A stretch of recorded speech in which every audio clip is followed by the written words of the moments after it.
In the early hours of a seemingly ordinary morning flight, everything appeared to be running as it usually did, but hidden beneath the calm surface was a storm waiting to break. The story begins as a family, unbeknownst to most passengers, far from ordinary, steps into the sleek, modern cabin of a first-class flight. The little girl, Sophie, skipped happily alongside her mother, Rachel, her small hand tightly clutching hers as she carried her favorite stuffed bunny. Her bright eyes shone with the innocent delight of childhood, completely unaware that the day would soon turn into a painful ordeal that none of them could have foreseen. At the head of the family walked Charles, a tall, distinguished man whose quiet authority and refined manner hinted at a life filled with achievement and responsibility. Dressed immaculately in a tailored suit, Charles exuded an air of confidence and composure that set him apart. Not only was he a devoted father and husband, but he also happened to be the owner of the airline, a fact hidden from the unknowing crew and passengers around him. As the family settled into the luxurious seats, bathed in warm, inviting light, the cabin exuded an atmosphere of calm anticipation for the journey ahead. Rachel tenderly arranged Sophie's belongings and smoothed down her daughter's hair, ensuring that every detail was in place for a peaceful flight. Charles efficiently stowed their carry-ons in the overhead compartment, his steady smile betraying no sign of the inner turmoil he would soon face. However, across the aisle, Emma, a flight attendant known for her strict adherence to protocol, was watching the family with a scrutinizing gaze. Emma, a woman in her early 30s with tightly curled hair and a perfectly pressed uniform, had built her reputation on an unyielding commitment to the rules. Today, her attention was captured by little Sophie, whose innocent fidgeting and joyful laughter ignited an inexplicable irritation within Emma. Rather than see the child's exuberance as a natural expression of youthful energy, Emma perceived it as a potential disruption that needed to be controlled by any means necessary. Before anyone could comprehend the gravity of the situation, Emma strode toward the family with an unsettling determination that sent shivers down the spines of those watching. Her voice, sharp and devoid of the warmth one might expect in such circumstances, cut through the gentle hum of the cabin. "Excuse me," she said, addressing Rachel with a tone that left no room for misunderstanding. "I need you to ensure that your daughter stays in her seat." Rachel's eyes widened slightly at the sudden command, her heart beginning to race as she attempted to explain softly that Sophie was merely excited and would soon settle down once the flight was underway. Yet Emma's expression remained impassive and stern, her words growing more severe as she warned that if Sophie were to move again, she would be forced to report the incident. What might have been a minor misunderstanding quickly escalated into an unprovoked display of cruelty that left Rachel feeling both bewildered and deeply hurt. As minutes passed, the atmosphere grew thicker with tension. The gentle excitement that once filled Sophie's eyes was replaced by confusion as she clutched her stuffed bunny tighter, unable to grasp why her simple joy was now being met with such harsh discipline.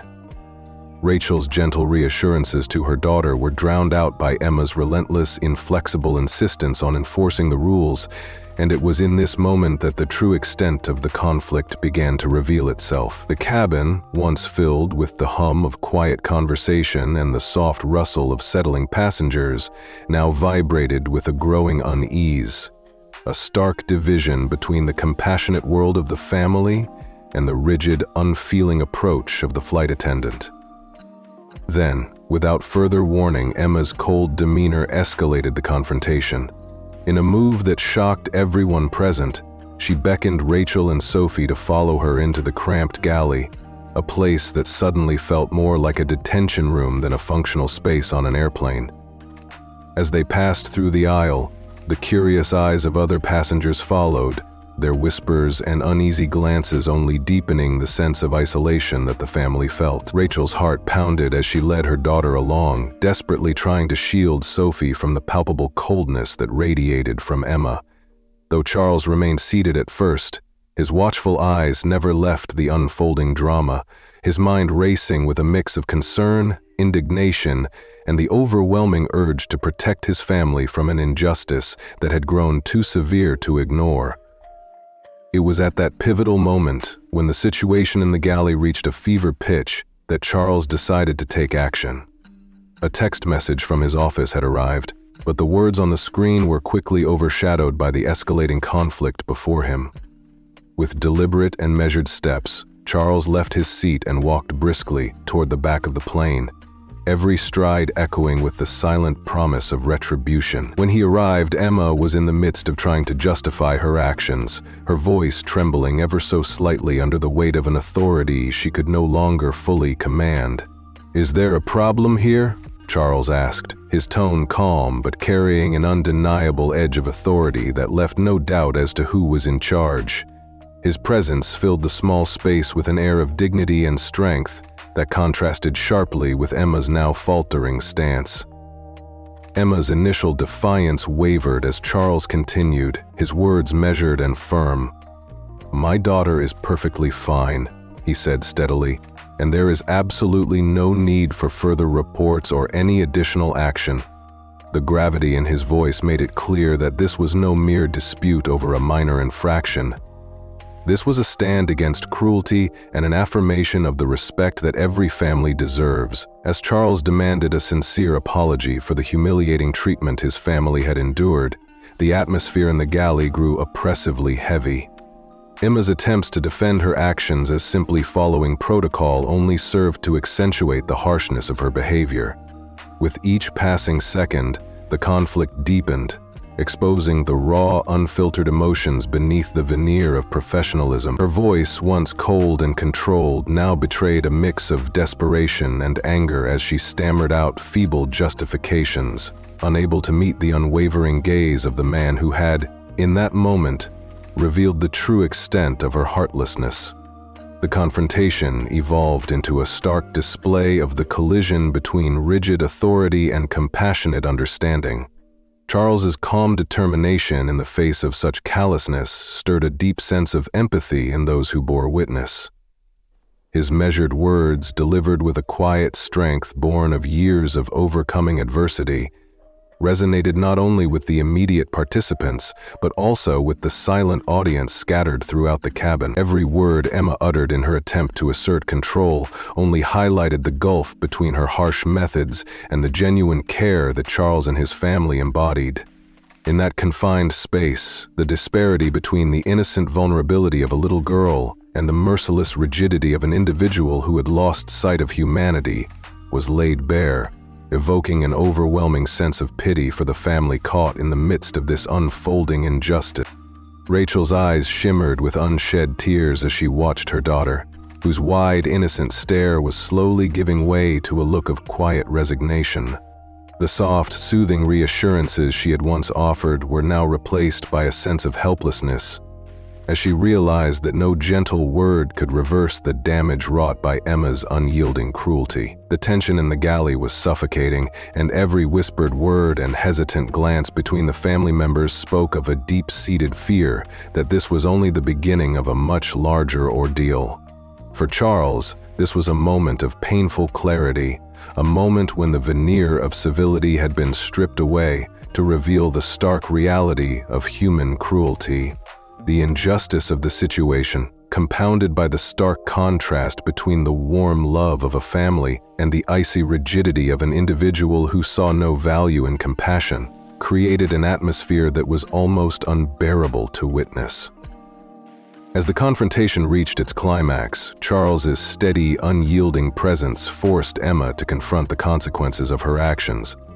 His eyes, filled with both resolve and a deep-seated sorrow, bore into her as he spoke words that resonated with an unmistakable authority.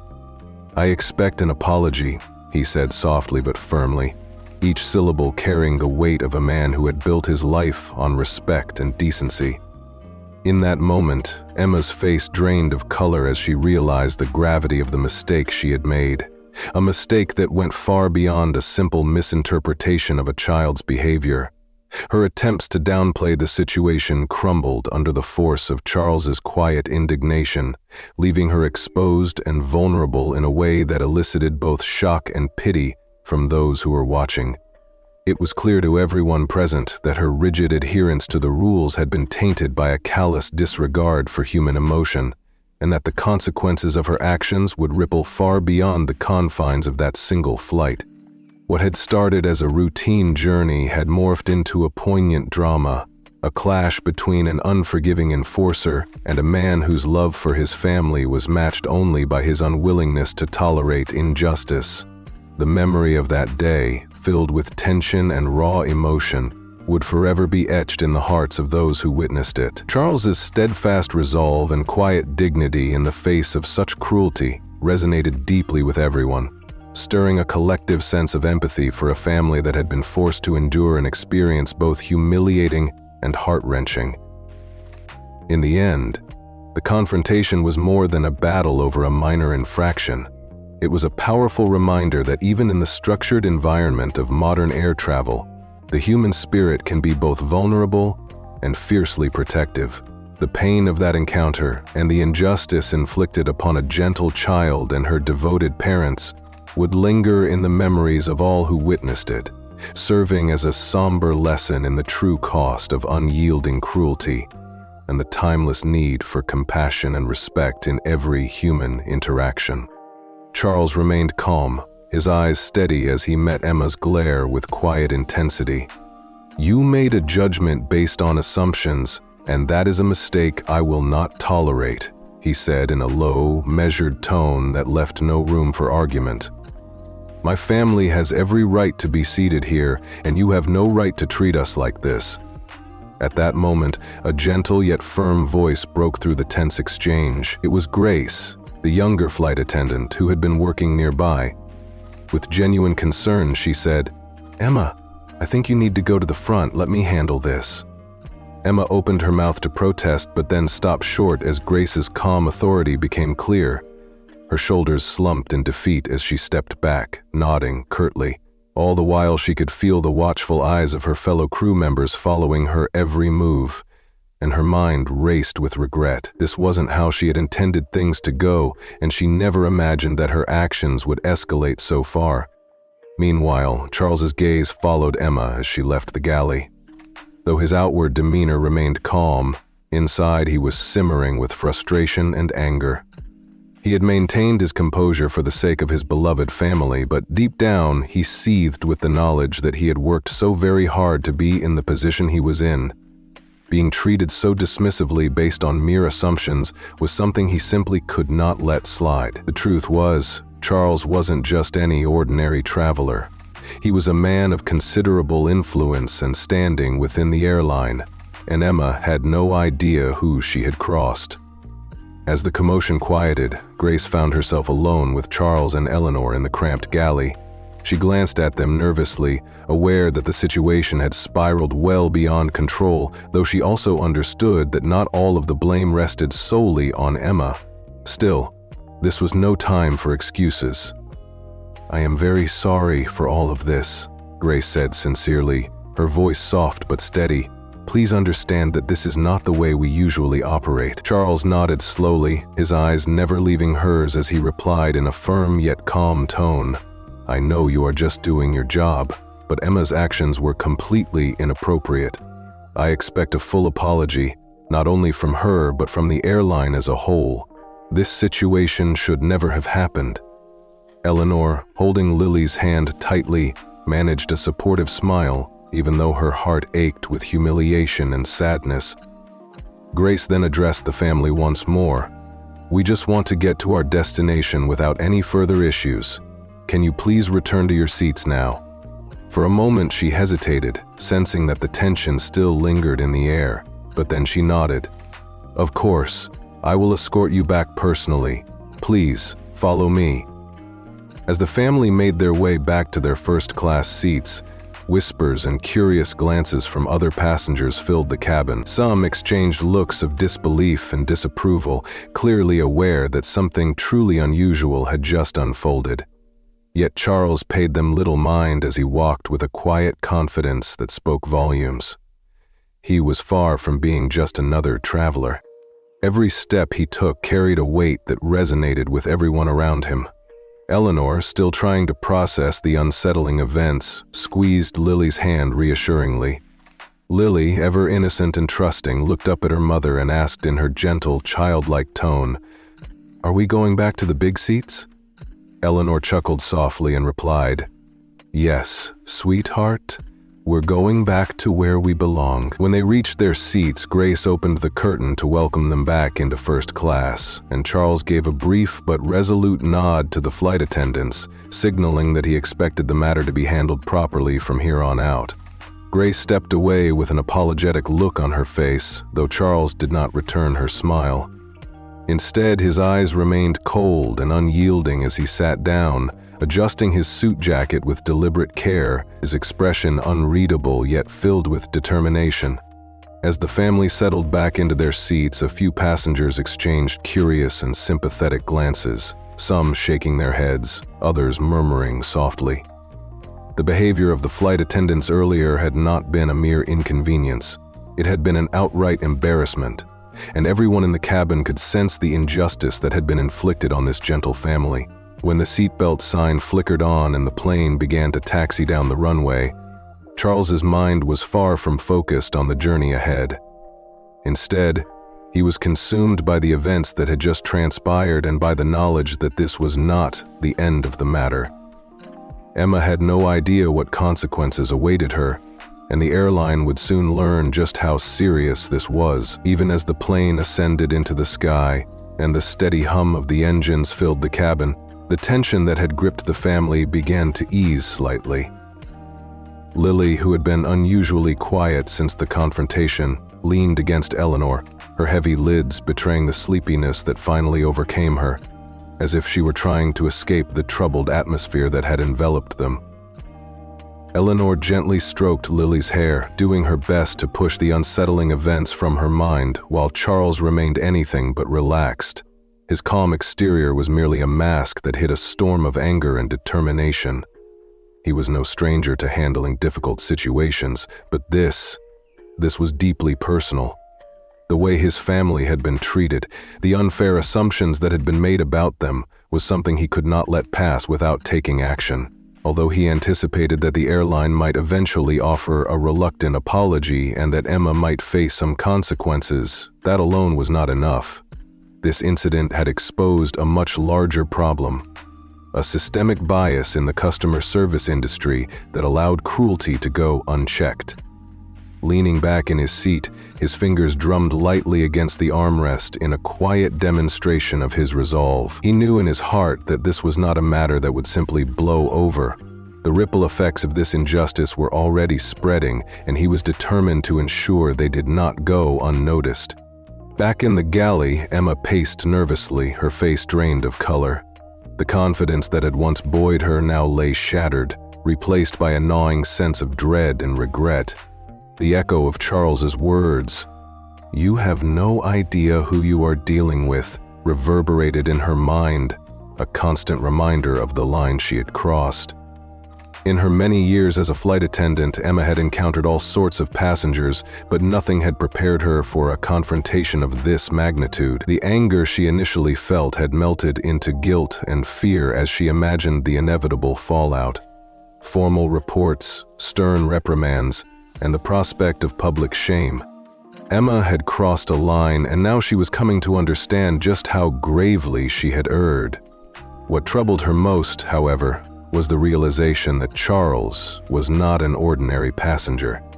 Reflecting on his calm demeanor and the authority he had displayed even in the face of her rudeness, it became painfully clear that he was a man of high standing, a major stakeholder in the airline, perhaps even an owner. This realization hit her hard as her phone buzzed in her pocket with a message from her supervisor, instructing her to report to the front of the plane. With a heavy heart and a twisting stomach, Emma knew she had no choice but to comply. As she made her way back to the main cabin, her eyes inadvertently met Charles's, who sat there with an expression that was unreadable, yet resolute. Quickly, she averted her gaze, her cheeks burning with embarrassment. At the front, she found her supervisor standing solemnly beside the captain. In a few terse words, Emma's heart sank further as she heard terms like passenger complaint and investigation. It was then that she realized Charles had already taken decisive action. "We need to talk about what just happened," her supervisor said sternly. "Please come with me." As the two walked toward the galley, Emma's mind raced, knowing full well that there was no hiding what had occurred. Charles had made it abundantly clear that this was only the beginning, and once the airline learned who he truly was, nothing would be the same. Meanwhile, Charles sat quietly in his seat, tapping his phone as he composed a brief message to his assistant. He had already instructed them to contact the airline's executive team, and he knew a call from them was imminent. Charles recalled clearly why he had boarded that plane. It wasn't about personal revenge, but about making a statement, a demand for accountability. Emma had overstepped her boundaries, and now the company would have to face the consequences. This incident would not be swept under the rug as just another minor mishap. Eleanor, sensing the seriousness in Charles's expression, nudged him gently and asked in a soft, concerned tone, "Are you all right?" Charles offered a small, reassuring smile and replied, "I'm fine, just thinking." Eleanor gave him a long, understanding look, choosing not to press further because she trusted him implicitly, even when things felt uncertain. Meanwhile, little Lily, sound asleep in her mother's arms, remained blissfully unaware of the turmoil around her. For now, the family had no choice but to wait, aware that the wheels of change had already been set in motion. As the plane cruised at a steady altitude, the flight attendants resumed their duties, but an undercurrent of tension lingered. Emma had vanished into the back of the plane, while Grace, who had witnessed every painful moment, was left to deal with the aftermath. Grace sensed that this family was far from ordinary, though she had yet to understand the full extent of their influence. The rest of the flight passed quietly for Charles, Eleanor, and Lily, but behind the scenes, the gears of accountability were already turning. By the time the plane began its descent, it was clear that the repercussions of Emma's cruelty would be far-reaching. As the aircraft touched down, Charles leaned back in his seat, his eyes fixed on the window as his mind replayed every detail of the day's events. The gentle hum of the plane intensified his thoughts, and he felt the full weight of the injustice that had been inflicted on his family. A moment later, his phone buzzed again, a message from his assistant confirming that the airline's executive team was now fully aware of the incident. Charles's lips pressed into a thin line as he read the message, a mixture of satisfaction and quiet determination settling over him. He was not merely a wealthy businessman. He was an owner, a stakeholder, and he refused to let this public humiliation go unanswered. This was not about a simple apology. It was about accountability, a demand that Emma's unfounded assumptions and callous behavior be addressed in a way that reached deep into the very heart of the system that allowed such cruelty. Eleanor glanced at him, sensing the storm still raging beneath his calm exterior, and softly said, "You seem quiet." She placed her hand gently on his arm, her touch full of empathy and understanding. Charles did not need to explain. The tension in his jaw and the firm grip of his fingers said it all. In that quiet moment, it was clear that the events of the flight were more than a personal affront. They were a catalyst for change, a call for accountability that would not be easily silenced. As the wheels of justice began to turn that day, one thing was unmistakable. Emma's actions had set off a chain of events that would change everything, and Charles's determination to see justice done would resonate long after the flight had ended. Franklin Bennett had seen that familiar steely determination in his eyes, a signal that he was about to take decisive action. "We'll get this sorted," he said in a calm yet firm voice as he gripped the armrest, his tone conveying a quiet promise of justice. "This isn't going to be forgotten, not after everything that's happened." His wife, Margaret Bennett, gave him a small, understanding smile and squeezed his hand in silent support. "I trust you," she whispered softly, while little Daisy Bennett, still half asleep and clutching her cherished stuffed bunny, shifted in her seat with a gentle sigh that belied the heavy tension filling the cabin. The plane touched down smoothly on the tarmac, and as the seatbelt sign flickered off, a quiet murmur rippled through the cabin. Passengers began gathering their belongings, preparing for disembarkation, yet an unmistakable air of tension lingered. Whispers filled the space as curious eyes followed the Bennett family, whose dignified composure contrasted sharply with the earlier chaos. Every passenger seemed to sense that something truly extraordinary had taken place, and the quiet scrutiny lent an even greater weight to the injustice the Bennetts had suffered. Meanwhile, in the cramped galley, Emma Summers, the flight attendant whose rash actions had ignited this storm, stood by a tray of drinks, her face ashen and her hands trembling uncontrollably. She had overheard the hushed murmurs and felt the heavy disapproval in every sidelong glance. Emma had thought she was merely enforcing the rules and maintaining order on the flight, but now, with her heart pounding and her mind swirling with regret, she realized that her attempt at discipline had spiraled completely out of control. In that silent, claustrophobic space, her colleague Grace approached her with a look of quiet disapproval. "How are you holding up?" Grace asked in a hushed tone meant only for Emma. With a shaky voice, Emma replied, I don't know what I was thinking. I believed I was following protocol, but now it feels like everything is falling apart." Grace sighed deeply and glanced over at the Bennett family in first class, whose quiet dignity shone in stark contrast to Emma's unfolding nightmare. "You didn't just make a mistake, Emma. You made a judgment based on something that should never have mattered. You let assumptions override fairness, and now the entire plane is watching you," Grace admonished gently. Before Emma could muster a reply, the galley phone rang abruptly, cutting through the tension like a knife. Emma froze for a moment before snatching up the receiver with trembling hands. Her heart pounded as the captain's firm but calm voice came through. "Miss Summers, I have just received a call from the airline's executive team. They demand an explanation of what happened, and I need you to head to the front of the plane immediately." Those words hit Emma like a blow to the chest. The mention of the executive team sent a surge of panic through her. She had hoped and even prayed that things wouldn't escalate this far. Now it was painfully clear that her actions had set in motion consequences she could no longer control. Grace's sympathetic but stern words echoed in her mind. "You're not in control anymore. You need to own up to this, or it's going to get much worse." Nodding silently, Emma began the reluctant journey to the front of the plane. Each step felt heavier than the last, as if she were walking toward an inevitable reckoning she wasn't prepared to face. At the front, the captain stood waiting, flanked by two senior flight attendants with expressions as unreadable as stone. Emma knew, even without further words, that this was far from a simple reprimand. The fact that the executive team had been alerted signified that the matter was grave.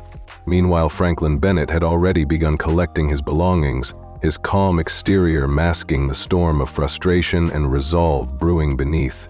A text from his assistant confirmed that his legal team had been notified, and he understood that the airline was about to face repercussions far greater than a mere apology.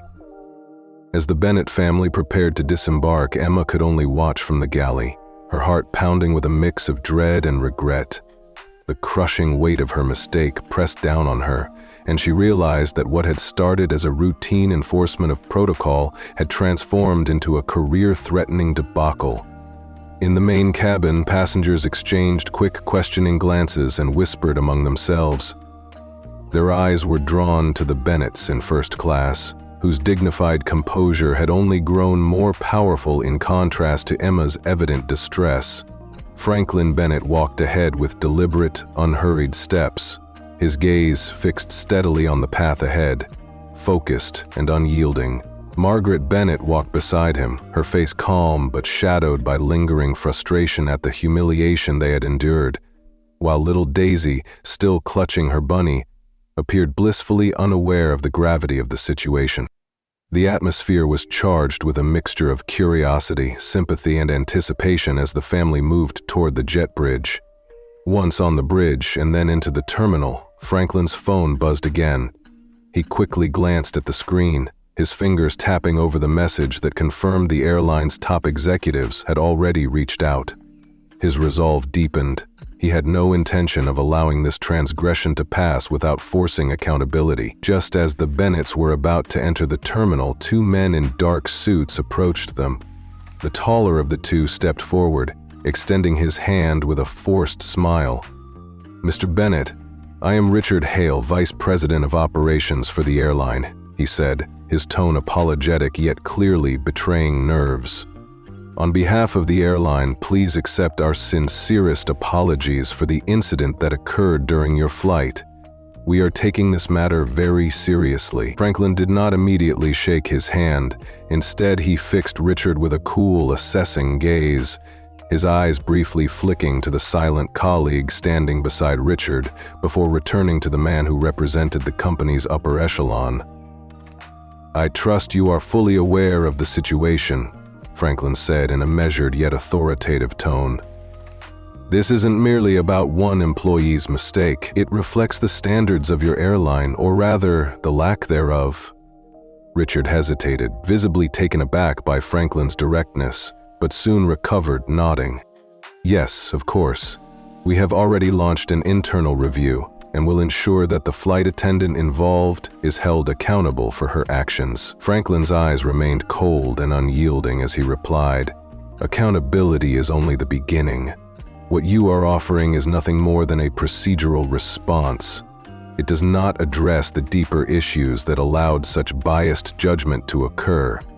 This is about a culture that permits shallow assumptions to override decency. I demand not only an apology, but substantive changes that ensure no other family endures what we have experienced." Margaret, who had remained quiet until now, stepped forward with quiet resolve. "And it wasn't just about the way our daughter was treated," she said firmly. "It was about the public humiliation inflicted upon our family. That must be addressed too." Richard's face flushed slightly, yet he maintained his composure. "We are absolutely committed to making this right," he said, his voice carrying urgency and concern. "We will review our training procedures and implement measures so that something like this never happens again." Franklin paused, letting his words settle in the charged air. "I will be watching closely," he warned. "I expect more than just an apology and a few policy changes. I expect real, lasting transformation." Richard nodded quickly, offering what he hoped was a reassuring smile. "Absolutely, Mr. Bennett. We understand the gravity of this matter and are committed to doing what is right." Without another word, Franklin turned toward the baggage claim area, signaling for Margaret and Daisy to follow. As they walked away, Richard and his colleague exchanged uneasy glances, their expressions betraying the knowledge that smoothing over this incident would not be easy. Franklin Bennett was not merely a wealthy passenger, he was an owner and a stakeholder, and he would not allow his family to be treated with such degrading disregard. In the bustling terminal, the usual activity was momentarily disrupted by the sight of two well-dressed executives standing near the entrance, their expressions tense and eyes fixed on the Bennetts. One of the executives, a tall man with silver-rimmed glasses, stepped forward to greet Franklin. "Mr. Bennett, I want to personally apologize for the unacceptable treatment you and your family experienced today," he said, in a polite yet strained tone. "We are taking this very seriously and are already working to address the situation." Franklin halted, his eyes locking onto the executive with quiet intensity that spoke volumes. "I am not just a passenger," he said evenly. "I am a shareholder and an owner. If this is how you treat your owners, then it is high time you reassess your company's values." The executive swallowed hard, clearly rattled by Franklin's calm authority. "We understand, Mr. Bennett. This incident is about more than just one mistake, and we are committed to ensuring that immediate measures are taken to prevent such events from recurring." Franklin gave a slight nod before turning toward Margaret and Daisy, who waited nearby. Placing a gentle hand on Margaret's shoulder, he said quietly, "Let's get our luggage, and then we will make sure this does not end here." As the Bennetts made their way toward the baggage claim area, the executives continued to watch them from a distance, their unease growing with every step. Their professional facades could not hide the profound impact that the Bennett family's dignified yet defiant stance had made. Franklin's mind was already churning with plans and legal strategies, determined to force the airline to confront the systemic issues that allowed such cruelty to flourish. This incident was far more than an isolated lapse in judgment. It was a clear signal of a deep-seated cultural problem within the organization, one that Franklin Bennett was resolved to change.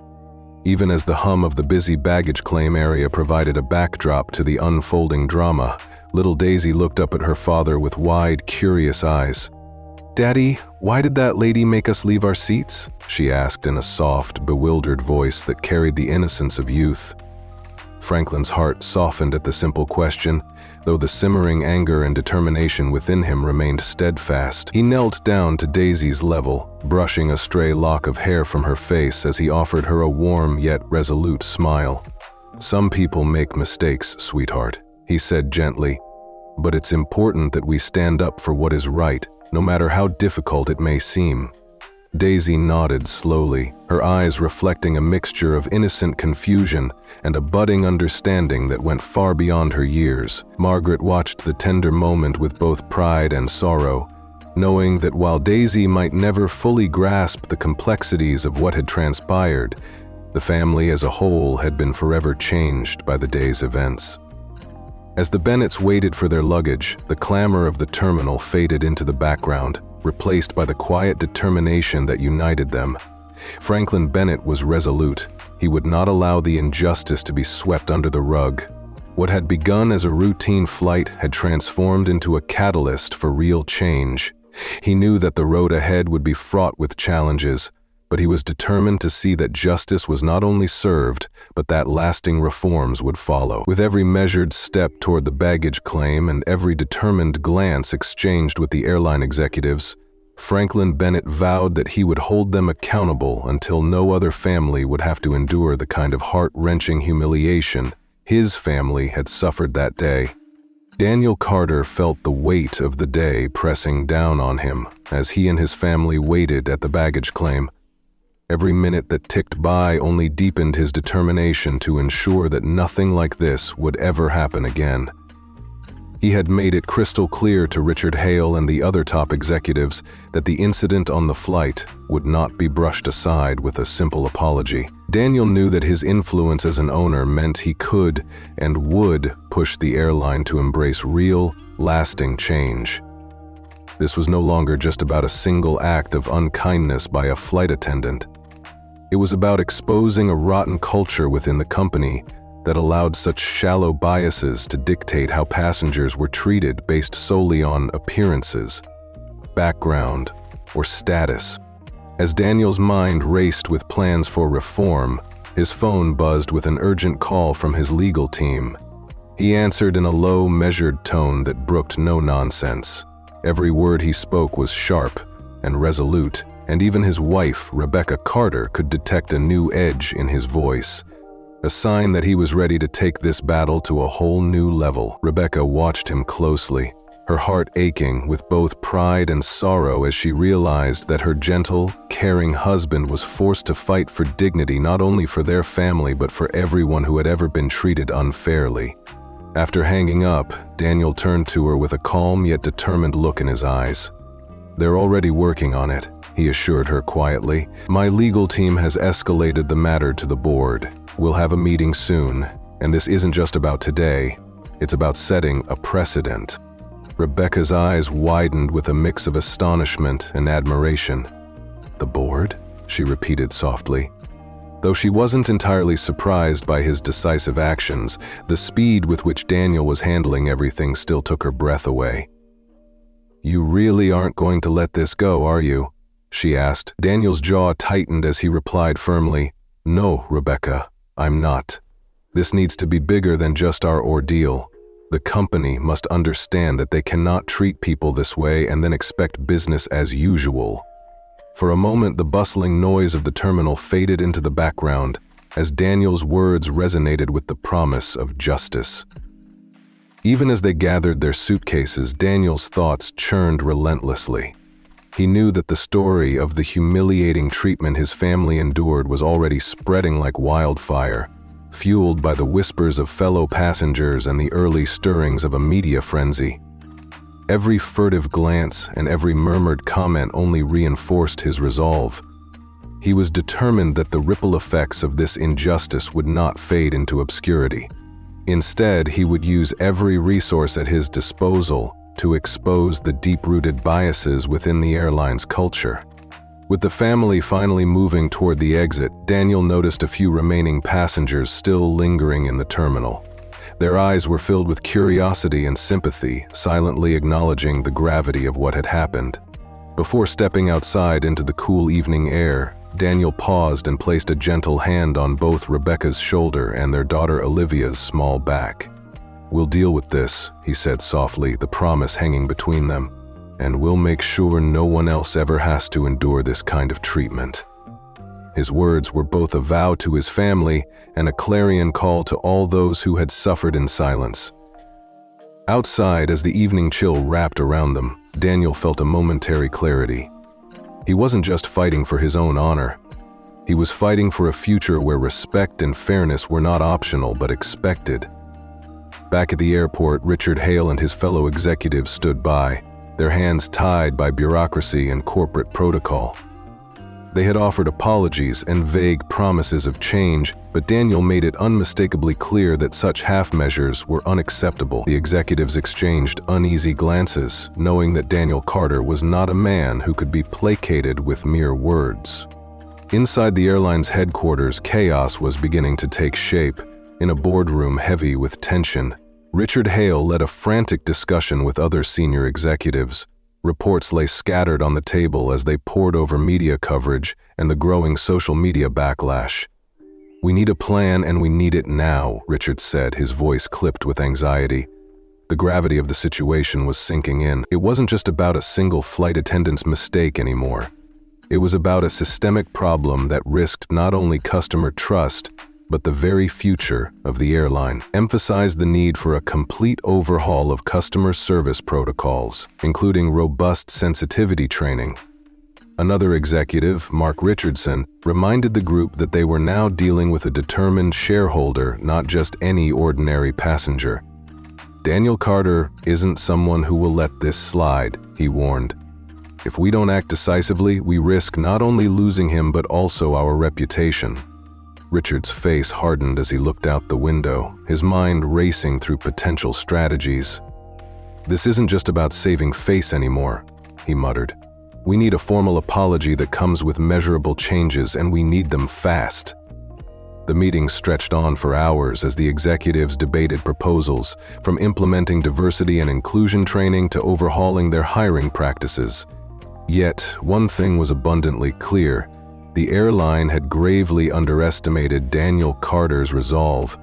And as the meeting drew to a close, Richard stood up and announced, "I will contact Daniel's office immediately to schedule a meeting. We must show him that we are taking this seriously, no more half measures."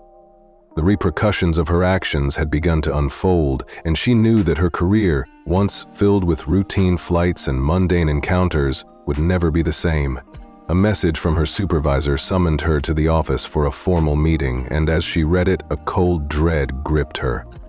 Emma realized that what she had dismissed as a minor infraction had ballooned into a crisis with far-reaching consequences. Back in the public sphere, social media was abuzz with outrage. Posts, articles, and hashtags calling for accountability flooded the internet, with advocacy groups rallying behind the Carter family. The incident had sparked a national conversation about bias and respect in customer service, especially in air travel. Hashtags like "accountability matters" and "fly fair" trended across platforms, turning a single, painful experience into a symbol of a much larger problem.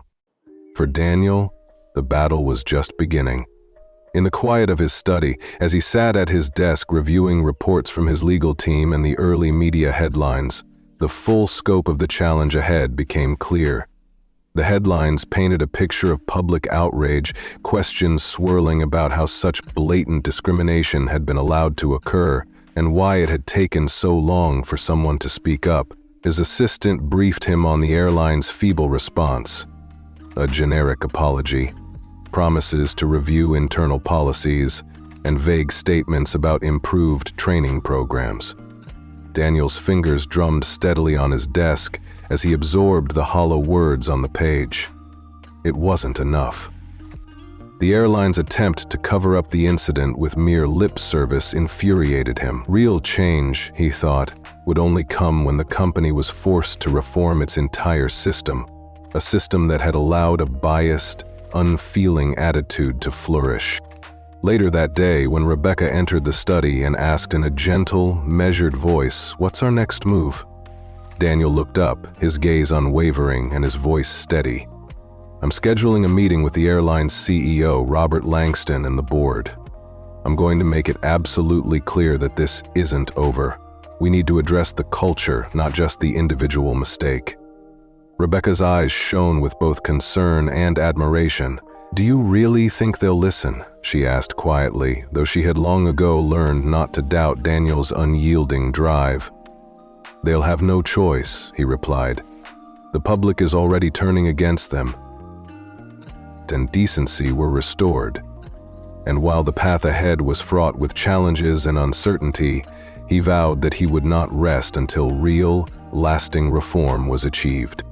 Robert Jenkins felt the full weight of the day pressing down on him as he and his family prepared to leave the airport.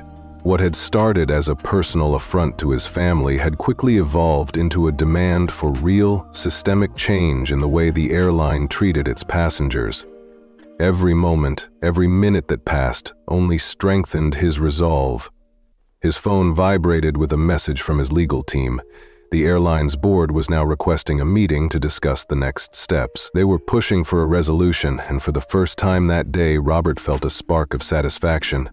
The airline was no longer in control of the situation. It was him who held the reins now.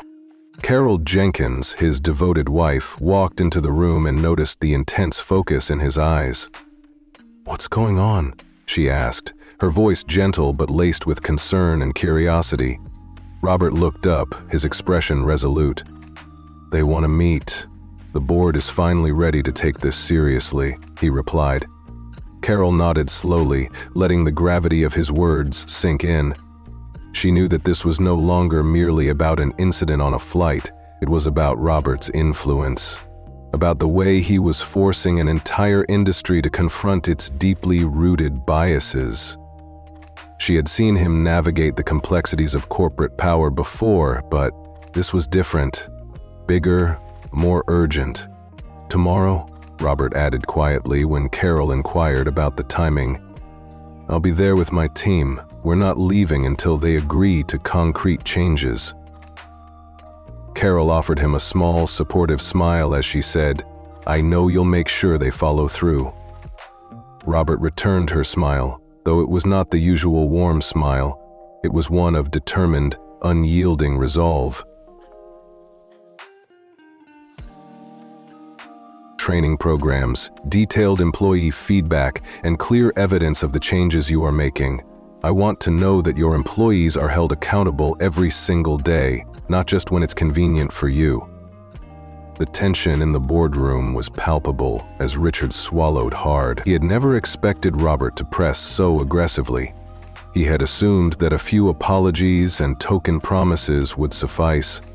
But now it was unmistakably clear that Robert's fight was about more than just his family being moved from their seats. It was a battle against an entire system that had allowed bias and discrimination to flourish. Before Richard could offer another word, a senior executive, Susan Thompson, spoke up for the first time. "Mr. Jenkins, we are fully committed to addressing this issue. However, we must also acknowledge that meaningful change takes time.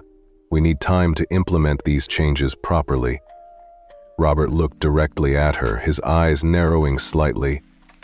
"I understand that change is not instantaneous," he said slowly, "but time is something you do not have.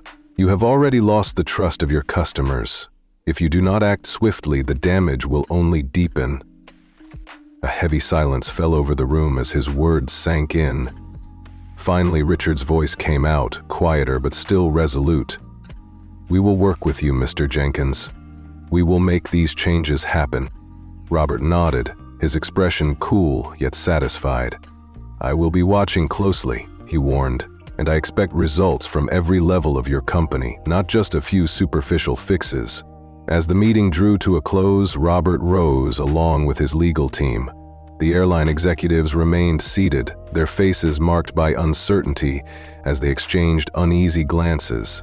When the door closed behind Robert and his team, he turned to Carol with a faint smile. "That is one step closer," he said. "But it is just the beginning. We are not stopping until you follow through on every promise." Carol smiled back, her eyes full of pride and quiet admiration. Over the next few days, the pressure on the airline mounted. Robert's relentless advocacy had ignited a firestorm of media attention and public scrutiny. Headlines filled newspapers and websites with stories of discrimination and calls for accountability. Advocacy groups joined forces behind the Jenkins family, demanding better policies and improved training across customer service industries. Hashtags like "FlyFair" and "Accountability Matters" began trending, and stories similar to what the Jenkins family endured started to surface from passengers across the country. Meanwhile, back at the airline's headquarters, the executives were forced into crisis mode. In a boardroom far from the polished veneer of their public image, Richard Hale and his colleagues pored over reports, media coverage, and the overwhelming backlash on social media. "We need a plan, and we need it now," Richard insisted, his voice clipped and urgent. "This isn't just about one flight attendant making a mistake. It's about a culture that has allowed bias to go unchecked. If we do not address this head-on, we risk losing more than just a few customers." One executive suggested an overhaul of the customer service protocols, with comprehensive sensitivity training and a review of hiring practices. Another pointed out that they were now dealing with a determined shareholder, not just any ordinary passenger. "Mr. Jenkins is not someone who will let this go," he warned. "If we fail to act decisively, we stand to lose not only his support, but also the trust of our entire customer base."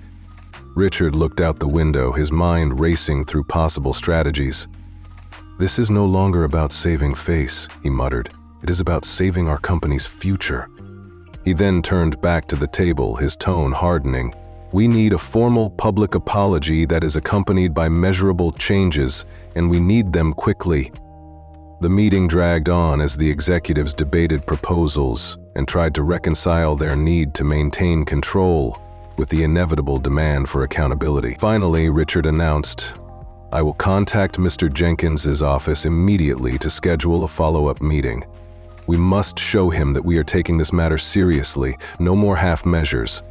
At home, Emma Summers, the flight attendant whose impulsive actions had set all of this in motion, sat in her small apartment with her heart in her throat. Suspended pending investigation, she scrolled through the news coverage, each headline a stark reminder of the consequences of her actions. Social media was awash with criticism, and advocacy groups decried the systemic bias that had allowed her to treat the Jenkins family so callously. So how did the descendants feel? Her phone buzzed with a message from her former colleague, Grace, expressing remorse and concern. "I'm so sorry for what happened," it read. "I never imagined it would escalate so far. I hope you're okay." Emma sat in silence for a long moment, feeling the crushing weight of regret and the realization that her career might be over. She had made a snap judgment based on superficial assumptions, and now she was paying the price. More than anything, she knew she had to learn from this painful experience if she was ever to move forward. That evening, as Robert Jenkins sat in his study reviewing the latest progress reports from the airline, Carol joined him. "You're still at it?" she asked softly, a hint of amusement mingled with concern in her voice. Robert looked up from the glowing screen, his eyes steady. "There is still work to be done," he replied. "I want to make sure they keep their promises. I want to see real, lasting transformation, not just for my family, but for every passenger who has ever been treated unfairly." Carol nodded, her heart swelling with both pride and the quiet sorrow of knowing how much injustice they had endured. The wheels of change had been set in motion, and although the airline had begun implementing new sensitivity training programs and revising policies at all levels, Robert was not willing to accept anything less than complete accountability. Advocacy groups and concerned citizens continued to demand further reform, and the #FlyFair remained a rallying cry for change. Every day, Robert received updates from his legal team, each report a reminder that while the initial concessions were a start, they were only the beginning of a much larger battle. For Robert Jenkins, this fight had transcended a personal grievance. It was about setting a precedent for the future. As he gazed out the window at the bustling city below, he knew that what began as a painful moment of personal humiliation had blossomed into a movement for justice. He thought about all the passengers who had reached out with their own stories of discrimination and unfair treatment. This battle was for all of them, and he was determined that the airline and indeed the entire industry would never again be allowed to treat people with such callous disregard. Carol's gentle presence beside him served as a constant reminder of why he fought so hard.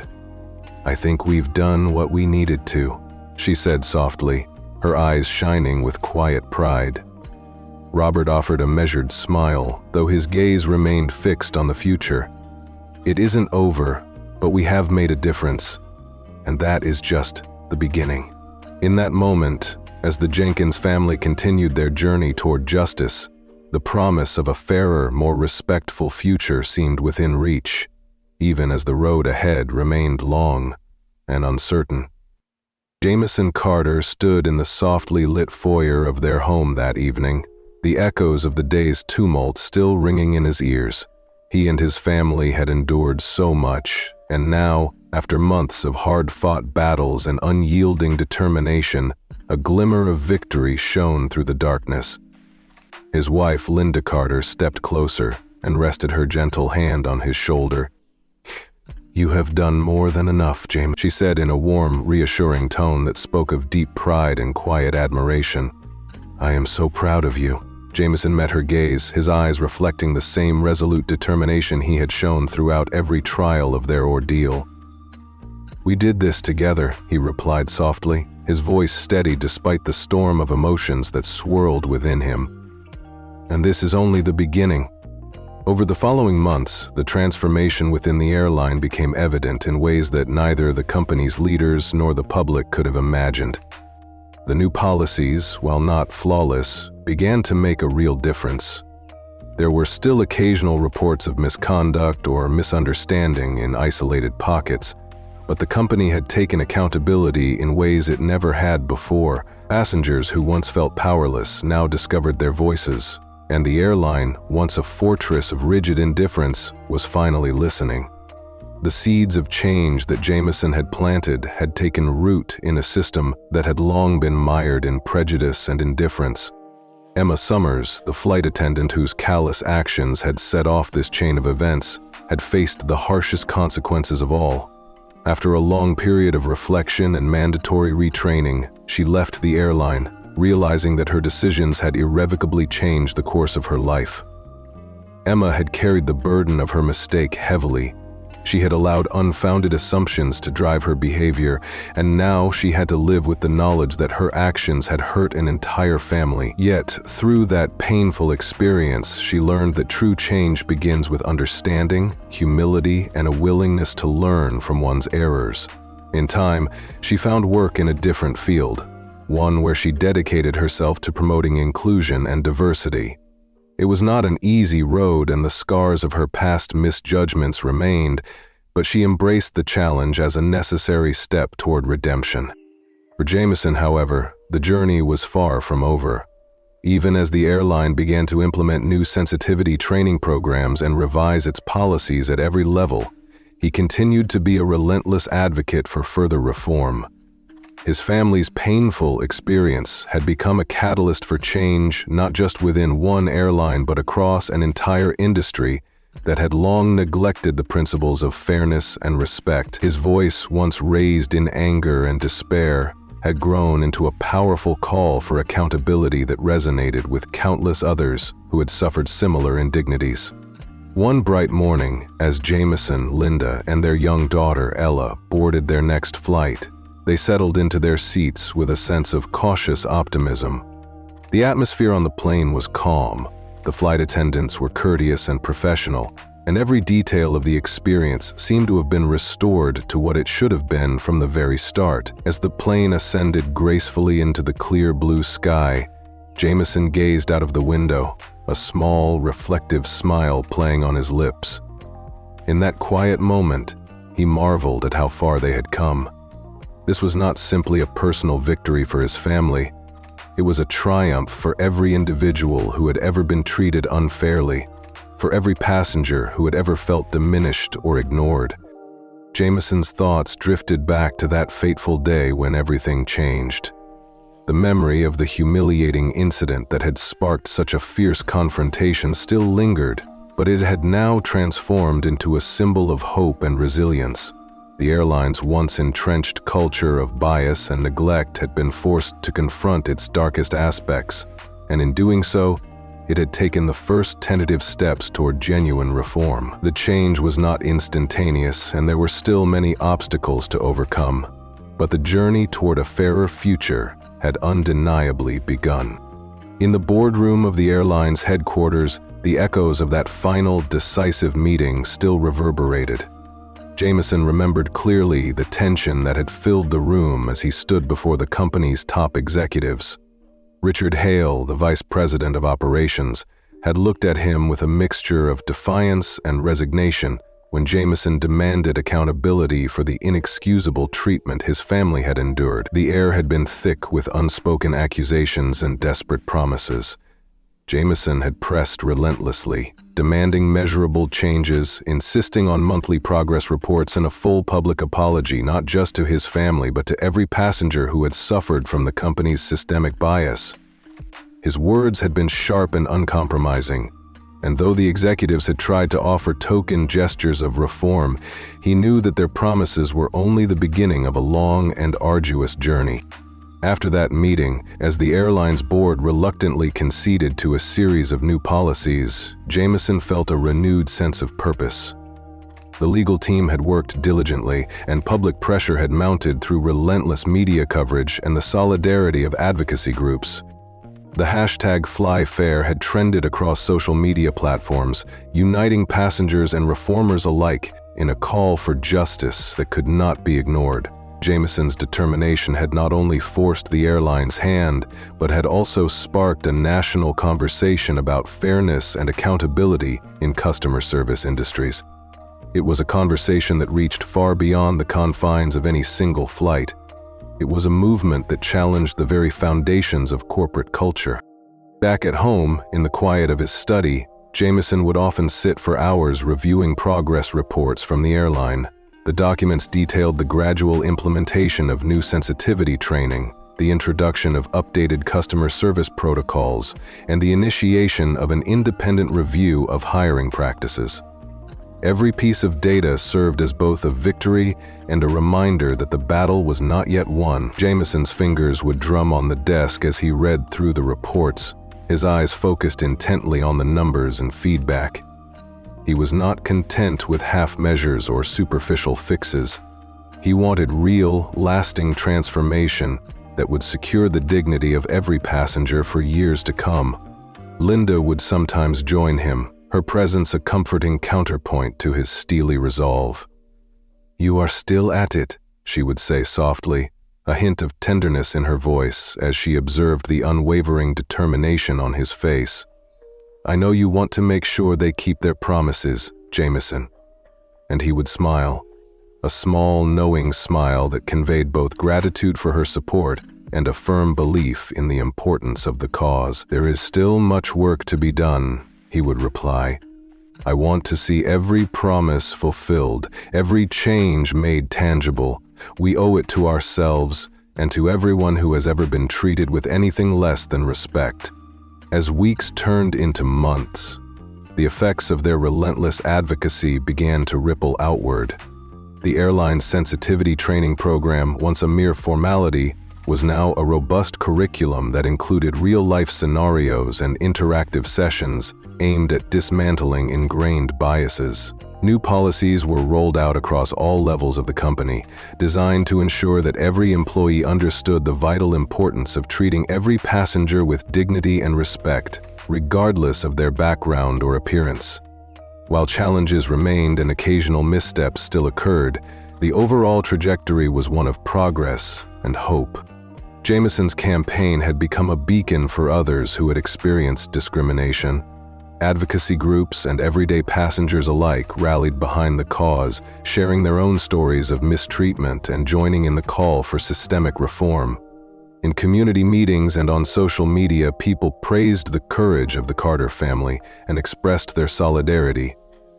The movement, which had begun with one family's suffering, was now a powerful force for change. It demonstrated that when individuals come together, when one person refuses to be silenced by injustice, the world can indeed change. Emma Summers, once the face of the cruelty that had ignited this transformation, now stood as a cautionary tale, a living reminder that unchecked bias can ruin lives. After leaving the airline and embarking on a new career path focused on promoting inclusion, Emma had come to understand the true cost of her actions. She had taken steps to rebuild her life, using the painful lessons of her past to fuel her commitment to creating a more compassionate workplace in her new industry. Though her future remained uncertain, she embraced the challenge with a quiet determination, knowing that true redemption lay in the willingness to learn and to change.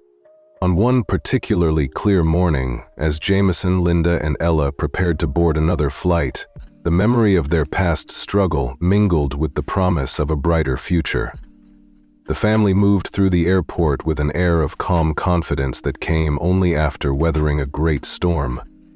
In the cabin, the flight attendants greeted passengers warmly, and every detail of the experience had been restored to the level of professionalism that the industry had long promised but seldom delivered. As the plane took off, ascending smoothly into the expansive sky, Jameson looked out the window and reflected on the long, hard journey that had brought them to this moment.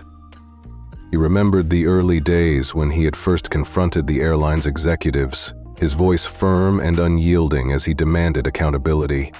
He recalled the long hours spent poring over progress reports in his study, the countless conversations with his legal team, and the solidarity he had witnessed among countless passengers and advocates. He remembered the sting of humiliation when his family had been treated unfairly, and he recalled the bitterness of those moments that had fueled his resolve. Now, as the plane soared high above the clouds, Jameson felt that every sacrifice had been worth it. This was not merely a personal triumph. It was a victory for all who had suffered at the hands of systemic bias. Linda's soft voice interrupted his thoughts as she turned to him with a gentle smile. "I think we have done what we needed to do," she said quietly, her eyes filled with a mix of pride and relief. "We have made a difference, Jameson, and I believe this is only the beginning." Jameson nodded slowly, his gaze still fixed on the endless blue horizon outside the window. "It is not over," he replied firmly. "We have made our mark, but we must remain vigilant. There will always be more work to do, more battles to fight for the sake of fairness and dignity." His words resonated deeply with Linda, who had long admired his unwavering commitment to justice. In the months that followed, the impact of their struggle continued to unfold. The airline, under intense public scrutiny and mounting legal pressure, rolled out further changes. New training programs were expanded to include regular evaluations and refresher courses. Customer service protocols were overhauled to incorporate direct lines of feedback, ensuring that any misstep could be immediately addressed. The changes, though gradual, began to alter the culture within the company. Employees became more attuned to the importance of empathy and respect, and passengers noted the difference in their experiences. It was a long, arduous process, but the ripple effects of one family's determination were undeniable. Across the nation, news outlets chronicled the transformation. Stories of the Carter family's brave stand against injustice were shared widely, inspiring others to speak out against discrimination in their own lives. Advocacy groups cited their struggle as a turning point, a moment when one voice rose above the noise and forced an entire industry to reckon with its shortcomings. Public sentiment shifted, and what had once been a tale of personal tragedy evolved into a movement for systemic reform. The hashtag #FlyFair continued to trend, not as a symbol of outrage, but as a marker of progress and hope. As the days turned into years, Jameson's journey remained a constant reminder that real change demands unwavering courage. He continued to attend meetings, advocate for policy reforms, and support initiatives that promoted inclusion and diversity. His commitment was not fueled by revenge or bitterness, but by a deep-seated belief that every person deserved to be treated with dignity. The memory of that fateful flight, when his family had been humiliated by a careless act of cruelty, served as both a painful reminder and a source of strength. It was the spark that ignited a movement, one that would forever alter the way airlines and other corporations treated their customers. One crisp autumn afternoon, as Jameson sat in his favorite chair by the window, watching leaves drift gently to the ground, he reflected on all that had transpired. The journey had been long and fraught with obstacles, but it had also been marked by moments of profound connection and triumph. He recalled Linda's quiet reassurance during their darkest hours, and Ella's innocent questions that reminded him of why he had fought so hard in the first place. Every hardship had forged him into a man capable of standing up for what was right, no matter the cost. At that moment, the phone rang. A call from one of the advocacy groups that had supported his efforts. The representative's voice was full of gratitude and determination. "Mr. Carter," she said warmly, "thanks to your courage and unwavering dedication, more companies are re-examining their practices. Your fight has sparked changes beyond what we ever imagined." Jameson listened intently, feeling a deep sense of fulfillment. He knew that while the battle for systemic change was ongoing, the foundation had been laid. His family's story had touched countless lives and had begun to reshape an industry that had long been resistant to change. Linda joined him by the window, her hand slipping into his as they shared a quiet moment of reflection.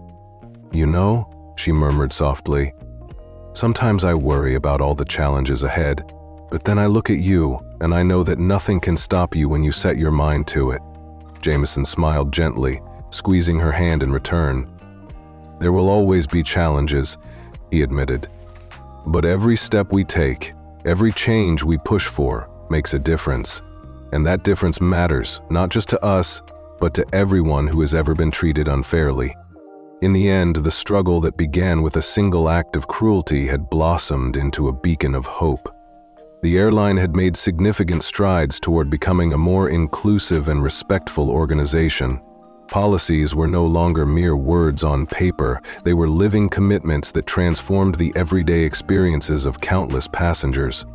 And while Jameson Carter knew that his work was far from finished, he also recognized that progress, however incremental, was being made. His journey was not defined solely by the scars of past injustices, but by the bright promise of a more just future. As the years passed, Jameson continued to champion the cause of accountability in all its forms. His unwavering resolve inspired many others to stand up against discrimination in their own lives. The story of his family's ordeal became a powerful reminder that even in the face of relentless adversity, one person's determination could indeed spark a revolution. And on quiet evenings, when the world outside seemed still and full of promise, Jameson would often look back on those turbulent times with a mixture of sorrow and pride. Sorrow for the pain that had been inflicted on his loved ones, and pride in knowing that they had not only survived, but had transformed that pain into a force for lasting change. In the end, Jameson Carter's journey was a testament to the power of the human spirit.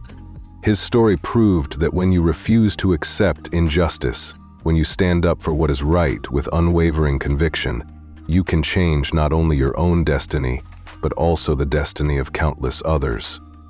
It was a reminder that every act of courage, every voice raised in defiance of cruelty, has the potential to shape a better, more compassionate world. And though the road ahead remained long and uncertain, Jameson and his family knew that as long as they walked it together, hope would light the way. As the sun set on another day of hard-won progress, Jameson Carter closed his eyes and whispered a quiet promise to himself, to Linda, and to all those who had ever been silenced by bias. We will never stop fighting. We will continue to stand up for justice until every corner of this industry, and indeed every industry, reflects the respect and dignity that every human being deserves. And with that promise echoing in his heart, he faced the future with unyielding determination, knowing that true change, once set in motion, was not only inevitable, but already well underway.